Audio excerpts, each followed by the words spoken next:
Hello students, आज हम बात करने वाले हैं वापस से नीट के प्रीवियस ईयर्स क्वेश्चंस की। तो स्टार्ट करते हैं। 2016 का एक क्वेश्चन है, नीट 2016। क्वेश्चन है, the addition of a catalyst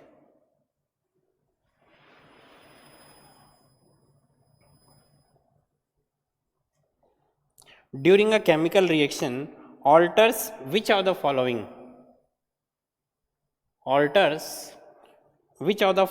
quantities। अगर किसी रिएक्शन में एक कैटलिस्ट डालते हैं तो कौन कौन सी क्वांटिटीज चेंज हो जाएगी। तो पहला ऑप्शन अपने पास है एंथैल्पी, सेकंड ऑप्शन है अपने पास एक्टिवेशन एनर्जी, थर्ड ऑप्शन अपने पास है एंट्रोपी और फोर्थ ऑप्शन अपने पास है इंटरनल एनर्जी। तो याद करो, हम जब एक्टिवेशन एनर्जी की बात कर रहे थे, आर्रहीनियस इक्वेशन की बात कर रहे थे, effect of catalyst on the rate of reaction की बात कर रहे थे, तो हमने कहा था कि in absence of catalyst reaction कुछ ऐसे होती है और वहाँ एक्टिवेशन एनर्जी अपने पास ये है इन एब्सेंस ऑफ कैटलिस्ट। और जैसे ही कैटलिस्ट यूज करते हैं, वो कैटलिस्ट क्या करता है, alters the path of the reaction. ये है इन एब्सेंस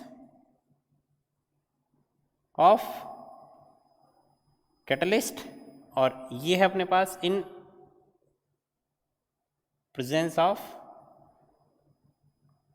कैटलिस्ट। तो यहां अगर बात करते हैं क्या चेंज हुआ, तो आंसर है ई एक्टिवेशन एनर्जी। पहले जो भी ई एक्टिवेशन था उससे अब ई एक्टिवेशन एनर्जी क्या हो जाएगा, कम हो जाएगा।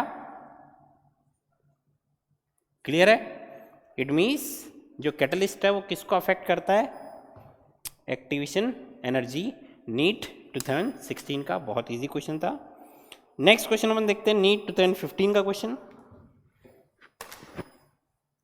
नीट 2015 का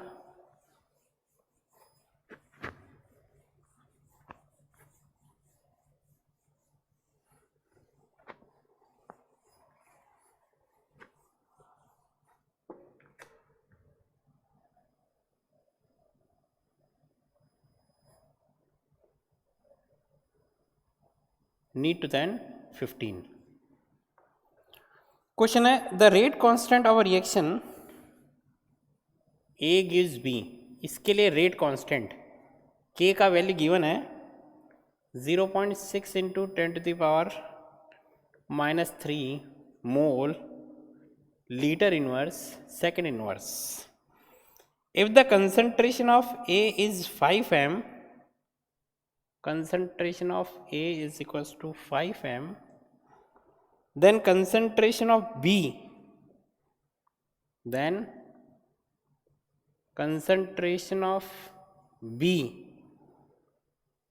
after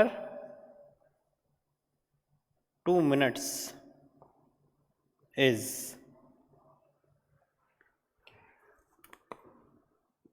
अगर मैं बात करता हूं जो रेट कांस्टेंट यहां पे गिवन है ये के, इस के की यूनिट क्या है, mole litre inverse second inverse. इस रेट कांस्टेंट की यूनिट से हम बता सकते हैं कि ये कौन से ऑर्डर की रिएक्शन हो गई, जीरो ऑर्डर रिएक्शन। क्लियर है? जीरो ऑर्डर रिएक्शन में अगर मैं बात करता, ये इनिशियल ए 0 a-x और ये कितना होता x। तो हमको फाइंड क्या करना है, क्वेश्चन पढ़ना, द कंसंट्रेशन ऑफ b, यानी क्या फाइंड करना है, x। अपने पास फॉर्मूला होता है k = x/t, किसके लिए, फॉर जीरो ऑर्डर। तो अगर x निकालना होता तो x = हो जाता k × t। क्लियर? k की वैल्यू कितनी दी है 0.6 इंटू 10⁻³ इंटू टी कितना गिवन है 2 मिनट्स, लेकिन ये किस में सेकंड में, तो इस मिनट को किस में चेंज कर दिया सेकंड में। टाइम यहाँ पर मल्टीप्लाई करना है 2 मिनट्स ये दे रखे हैं और ये सेकंड में है, तो 2 मिनट्स को मैंने चेंज कर दिया 2 इंटू 60 सेकेंड में। यूनिट सेम रखेंगे हम, क्लियर। ये यहाँ पुट कर दिया, मल्टीप्लाई कर दो, ये आंसर आ गया। क्वेश्चन क्लियर है। नीट 2015 का बहुत इजी क्वेश्चन था, 0 ऑर्डर के ऊपर बेस्ड क्वेश्चन था। नेक्स्ट है नीट 2015 का क्वेश्चन, अगेन ग्राफ का क्वेश्चन आया।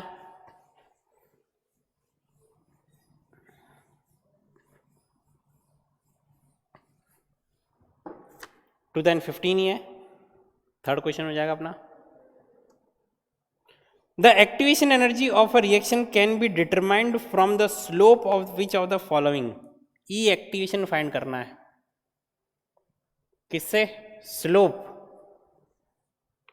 और यहां अपने को 4 ऑप्शन दे रखे हैं। ऑप्शन है ln k versus 1/t,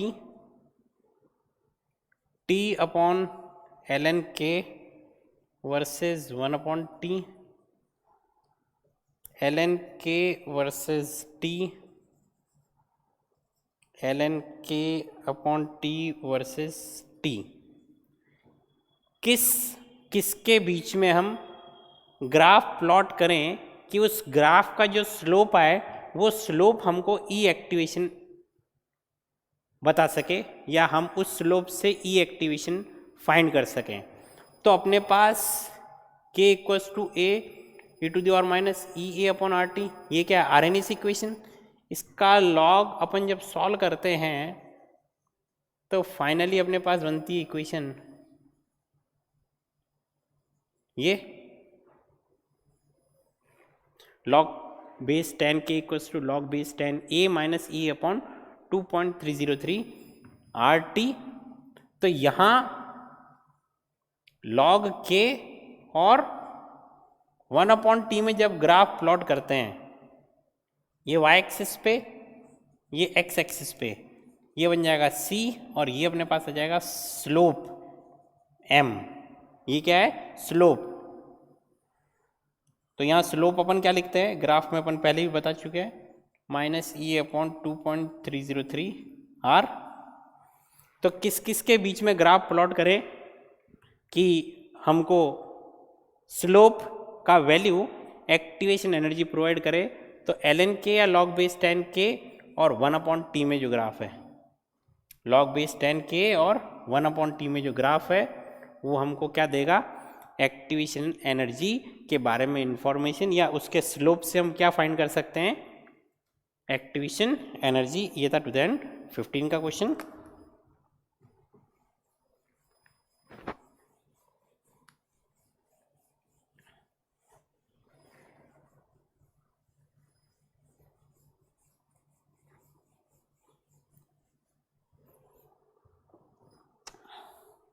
next question है 2013 का, NEET 2013। What is the activation energy, E activation energy की बात कर रहा है।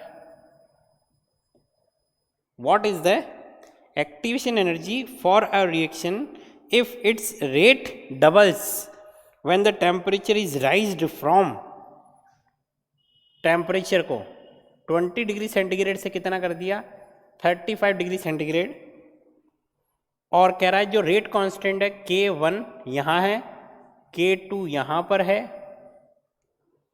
और वो कह रहा है कि यहाँ अगर रेट 1 है, यहाँ रेट 2 है, और रेट 2 रेट 1 का डबल है। क्वेश्चन को समझना, टेम्परेचर इंक्रीज करने पर क्या होता है, रेट ऑफ रिएक्शन इंक्रीज होता है। अब यहाँ क्वेश्चन में कह रहा है कि अगर 20 डिग्री सेंटीग्रेड से टेम्परेचर 35 डिग्री सेंटीग्रेड कर दें तो रेट ऑफ रिएक्शन कितना हो गया, डबल। ये इंफॉर्मेशन क्वेश्चन में गिवन है। अब एक्टिवेशन एनर्जी हमको फाइंड करनी है। तो यहाँ जो रेट ऑफ रिएक्शन हम पहले भी कह चुके हैं कि आर्हेनियस इक्वेशन में जो अपने पास जो रेट कांस्टेंट है, अगर मैं initial concentration of reactants 1 use कर लूँ, यूनिटी मान लूँ, तो जो रेट कांस्टेंट है वो rate constant rate of reaction के इक्वल आता है। Rate of reaction equals to K, concentration की पावर अब कुछ भी लगा दो, तो यहाँ रेट ऑफ रिएक्शन हमेशा के इक्वल आएगा, या मैं कह दूँ के रेट ऑफ रिएक्शन के इक्वल आएगा। तो रेट ऑफ रिएक्शन अगर डबल हो गई, इट मीन्स के भी क्या हो गया, डबल। ये हमको बेसिक एक कंसेप्ट बनाना अपना। अब मैं बात करता हूं अपने पास दो डिफरेंट टेम्परेचर्स पे। आर्हेनियस इक्वेशन क्या लिखी थी अपन ने,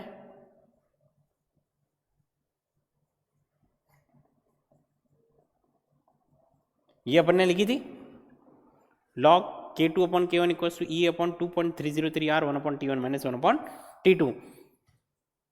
सबसे पहले बात करते हैं कि यहाँ R2 इक्वल्स टू 2R1 है, तो K2 इक्वल्स टू क्या हो जाएगा 2K1। यहाँ मैं लिख देता हूँ 2K1 upon K1 E upon 2.303 R। अब R की वैल्यू अगर एक्टिवेशन एनर्जी जूल में निकालनी है तो R की वैल्यू भी जूल में पुट कर देंगे 8.314। 1 अपॉन T1, T1 टेम्परेचर कितना है 20 डिग्री सेंटीग्रेड, कैल्विन में 273 ऐड कर दो, कितना हो गया 293। इधर भी 273 ऐड कर दो, कितना हो गया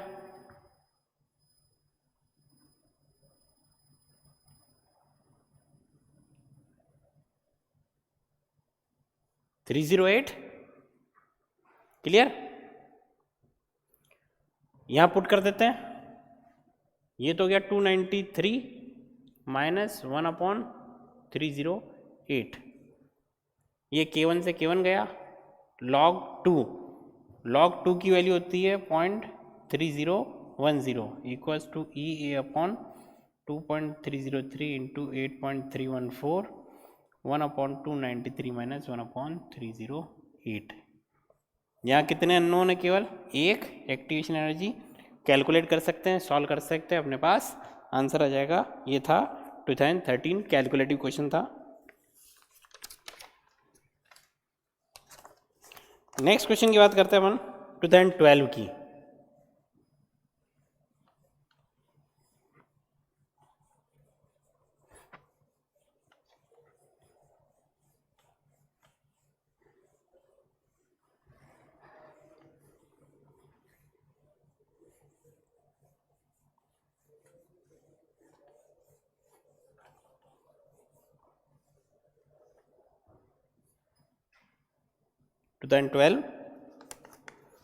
इन a zero order reaction, given है जीरो ऑर्डर रिएक्शन,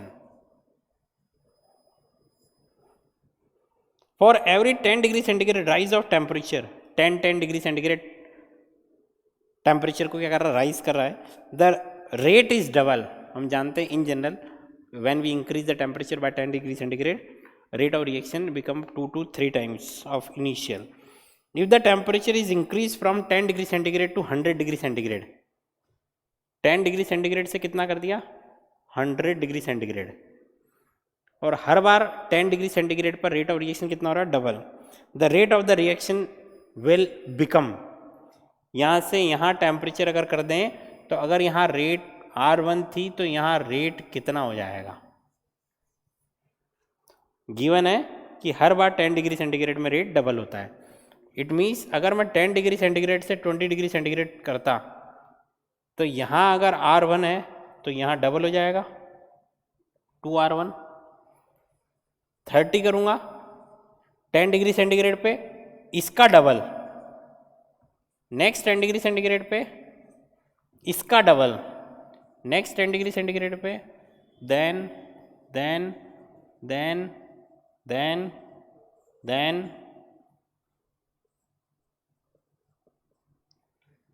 तो 10 डिग्री सेंटीग्रेड पे 1 का डबल 2 का डबल 4 का डबल 8, 16, 32, 64, 128, 256, 512।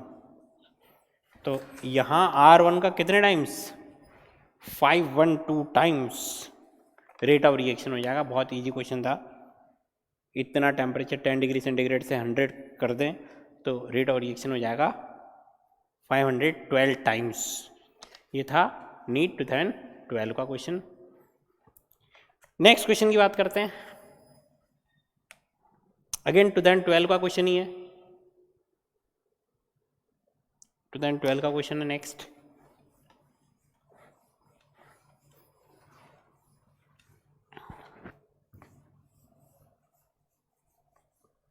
क्वेश्चन क्या है? Activation energy EA and constant at different temperatures K1 and K2 of a chemical reaction are related as, दो different temperature दे रखे T1 और T2 और रेट कांस्टेंट दे रखा है K1 और K2 और पूछा है कि रिलेशन क्या है। तो अपने पास Arrhenius equation at two different temperatures का फॉर्मूला है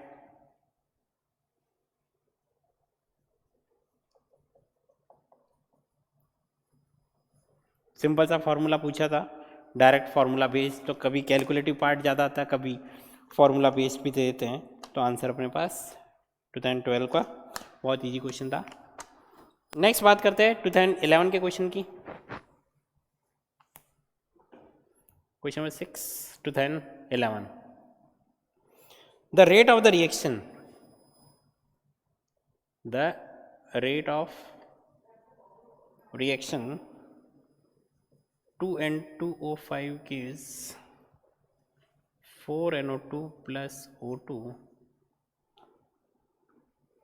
यहाँ रेट ऑफ रिएक्शन को इस रिएक्शन के लिए हम कैसे कैसे लिख सकते हैं? -DN2O5 by dt equals to KN2O5 dNO2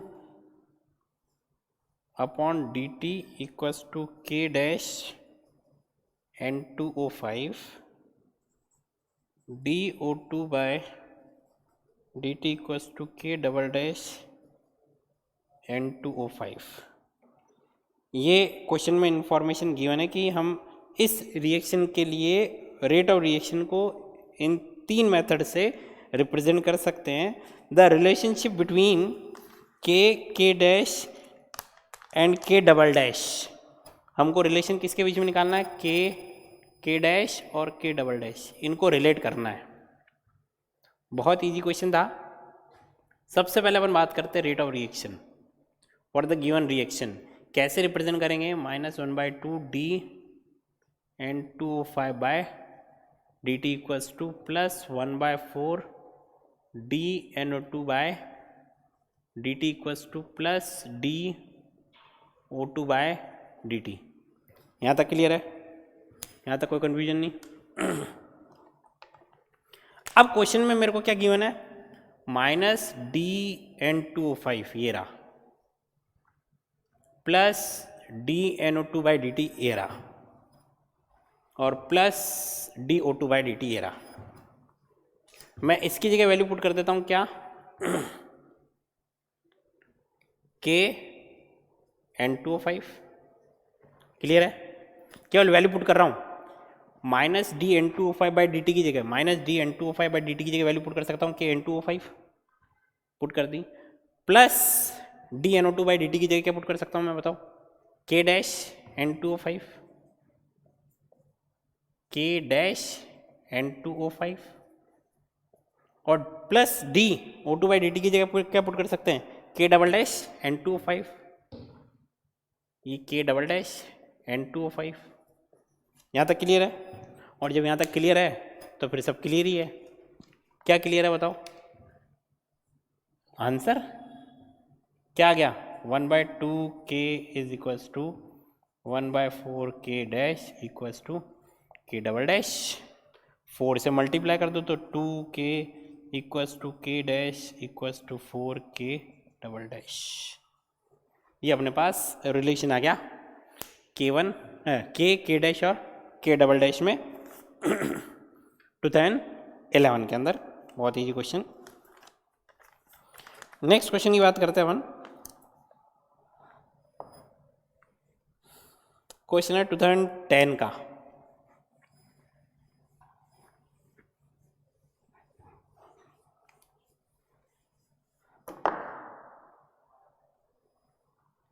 2010 का question.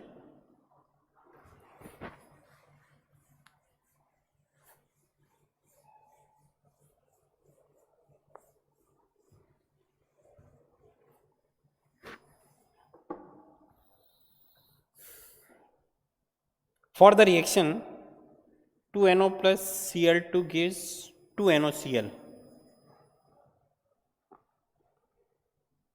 For the given reaction, rate of reaction ROR KNO square Cl2.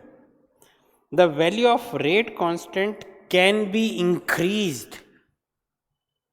The value of rate constant can be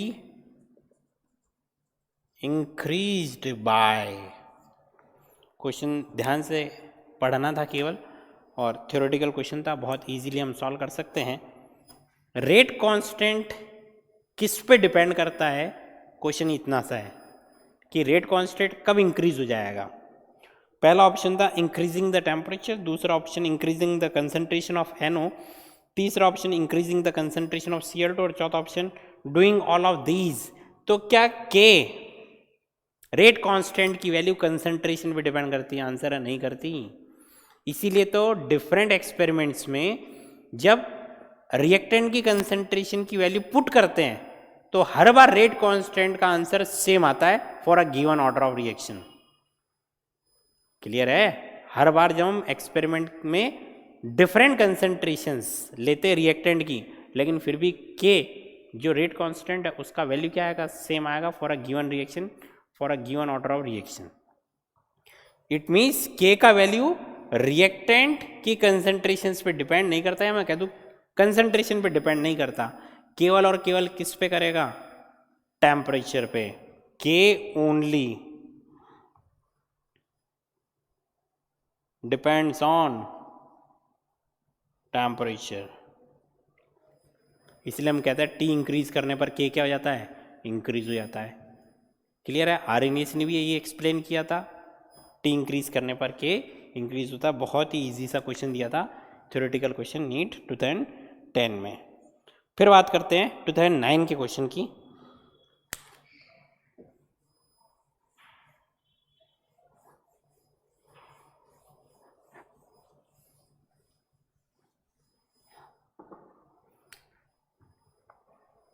to 2009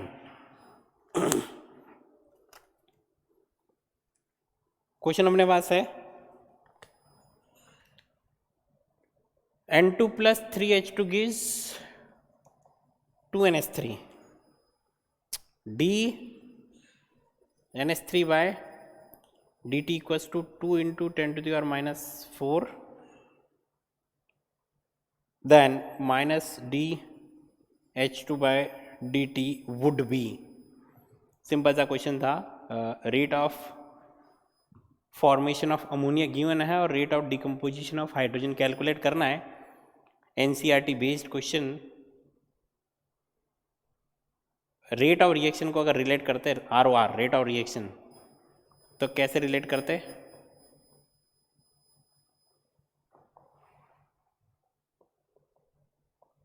कुछ इस तरीके से रिलेट करते, minus D N2 by D T equals to minus 1/3 DH2 by D T equals to plus 1/2 DNH3 by D T.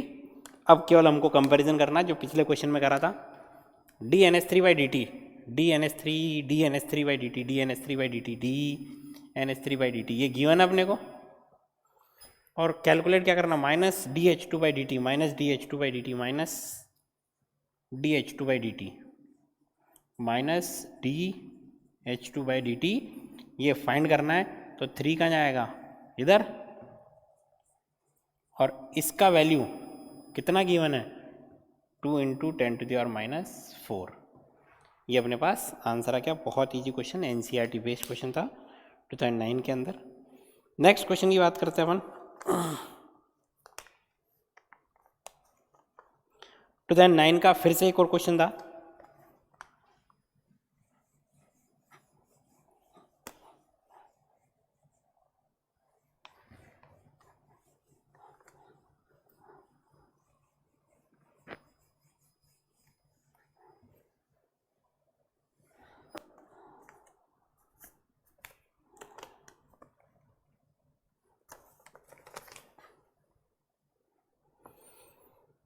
T half equals to 1386 second for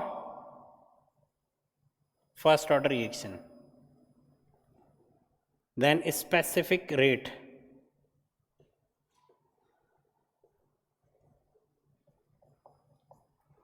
formula based question है, T half given है first order का और specific rate of reaction है, specific rate constant calculate करना है।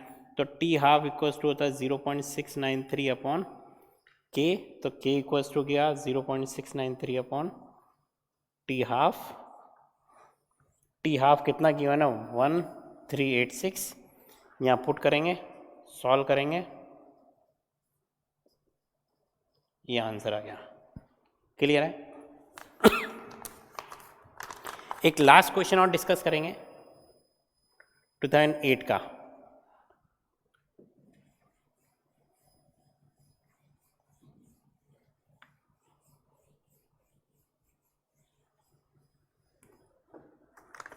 ये last question क्या है देखना, the rate constant K1 and K2 for two different reactions, two different reactions, एक का K1 है एक का K2। K1 इक्वल्स टू क्या है 10 to the power minus 6 e to the power minus 2000 upon T, और K2 इक्वल्स टू है 10 to the power 15 into e to the power minus 1000 upon T. The temperature at which K1 equals to K2।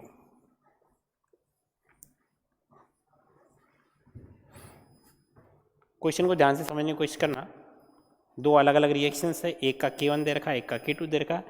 K1 का एक formula लिख रखा है 10 to the power minus 6 e to the power minus 2000 upon T, और K2 दे रखा है 10 to the power 15 e to the power minus 1000 upon T.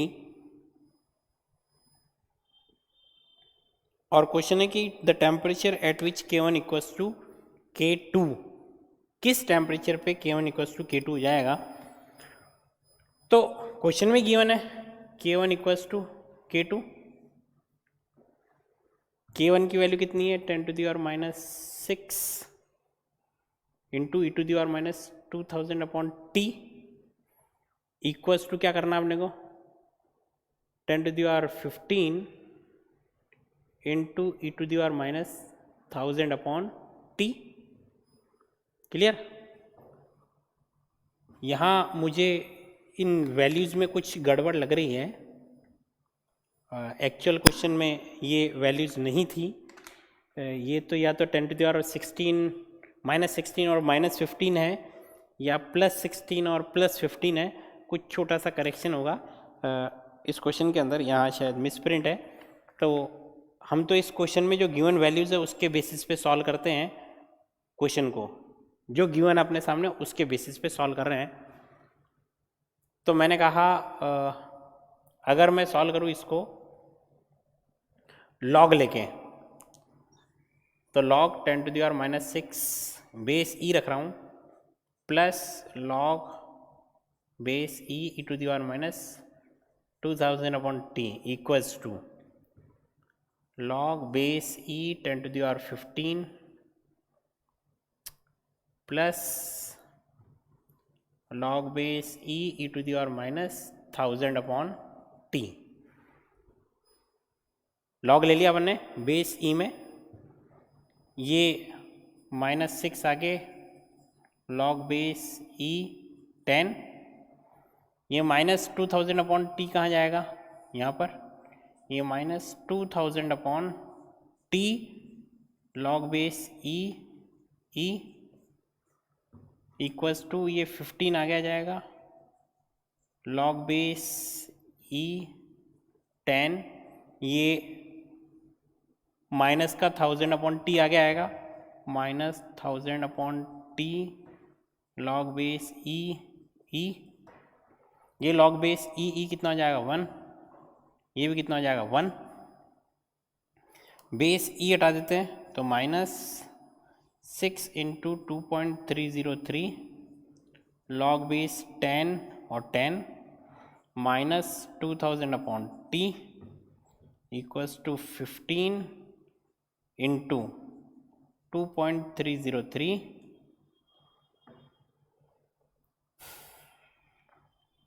ये equal to 15 into 2.303 log base 10 10 minus 1000 upon T. Clear?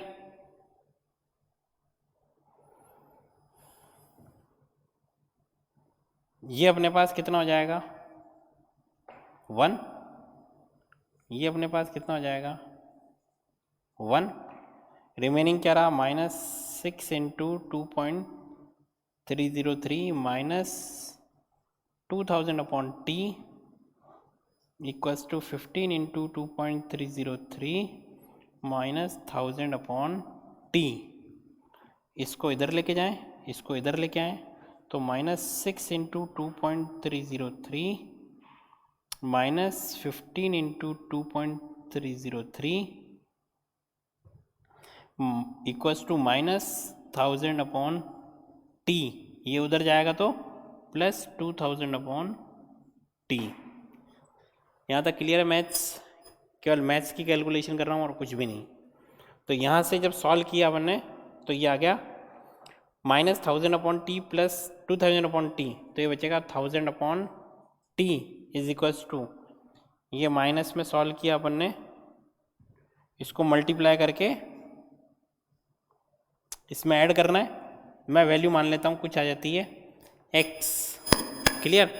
तो यहाँ से t equals to क्या हो जाएगा अपने पास, t इक्वल्स टू हो जाएगा 1000 अपॉन x। क्लियर है? अब यहाँ इस क्वेश्चन में कुछ मिसप्रिंट है, ये 10⁻⁻6 और 10⁻15, इसीलिए टेम्परेचर माइनस में आ रहा है। अगर मैं इसमें छोटा सा चेंज कर देता हूँ, इसको 10⁻16 कर देता हूँ, ये 16 और ये 15, और अब सॉल्व करते हैं अपन, तो देखना क्या आंसर आएगा। लास्ट में जो छोटा सा चेंज करना मुझे, 16 into 2.303 minus 15 into 2.303 equals to 1000 upon T. मैंने छोटा सा क्वेश्चन में करेक्शन कर दिया है क्योंकि आंसर गलत आ रहा है, मिस प्रिंट हो सकता है क्वेश्चन। तो मैंने यहाँ 10⁻⁻6 की जगह k1 क्या ले लिया है, k1 is equals to 10⁻16 e⁻2000 upon T. Clear? और k2 एज इट इज है। इससे मैं क्वेश्चन सॉल्व करता हूं, तो एक जो 10⁻⁻6 जहां जहां अपने पास आ रहा है उसकी जगह बस प्लस का 16 कर देना। क्या कर देना? प्लस का 16। छोटा सा चेंज, क्वेश्चन में मिस प्रिंट है इसलिए मैं चेंज कर रहा हूं। मेरे अकॉर्डिंग क्या आंसर होना चाहिए, क्या क्वेश्चन होना चाहिए, वो मैंने चेंज कर दिया। यहाँ 16 आएगा, तो 16 इंटू 2.303 माइनस 15 इंटू 2.303, तो बचे क्या क्या 2.303 इक्वल्स टू 1000 अपॉन टी। तो यहाँ से t इक्वल्स टू कितना आ जाएगा 1000 अपॉन 2.303। क्लियर है? और ये एक ऑप्शन मैच हो रहा है 1000 अपॉन 2.303, ये ऑप्शन में है, ये ऑप्शन में नहीं है। इट मीन्स यहाँ पर ये -6 की जगह अपने को क्या करना है, -6 की जगह प्लस का 16 कर लेना। यहाँ मेरे प्रिंटेड में क्वेश्चन में मिस्टेक है, तो यहाँ बस +16 +16 +16 हम कर दें तो क्वेश्चन का आंसर एग्जैक्ट अपने पास आएगा। तो मैं चेंज कर देता हूँ इसको, यहाँ 10⁻⁻ प्लस का 16, तो ये भी हो जाएगा प्लस का 16, ये हो जाएगा प्लस का 16, ये प्लस का 16, प्लस का 16, प्लस का 16, प्लस का 16, अब सॉल्व करते हैं यहाँ से, तो ये अपने पास आ गया 2.303, तो यहाँ से t इक्वल्स टू भी कितना आ गया, क्लियर है। तो हमको कंसेप्ट समझना है, वैल्यूज तो कुछ भी हो सकती हैं, तो कंसेप्ट इतना सा था, क्वेश्चन में केवल k1 इक्वल्स टू k2 करना है, जो वैल्यूज गिवन थी वो रखनी थी और लॉग लेना था। सिंपल सा क्वेश्चन था, बस थोड़ा सा मैथमेटिकल था। ये अपने पास था क्वेश्चन 2008 में, बहुत अच्छा क्वेश्चन था उस साल का, या मैं कह दूँ अभी तक केमिकल काइनेटिक्स का सबसे अच्छा क्वेश्चन यही है, जिसमें k1 इक्वल्स टू k2 करके लॉग लेना है और फिर मैथ सॉल्व करनी है। तो ये अपने पास 2008 तक के, 2019 से लेके 2008 तक के केमिकल काइनेटिक्स के हमने सारे नीट के प्रीवियस ईयर्स के क्वेश्चन सॉल्व कर लिए हैं। ठीक है, आशा करता हूँ कि ये समझ में आए होंगे।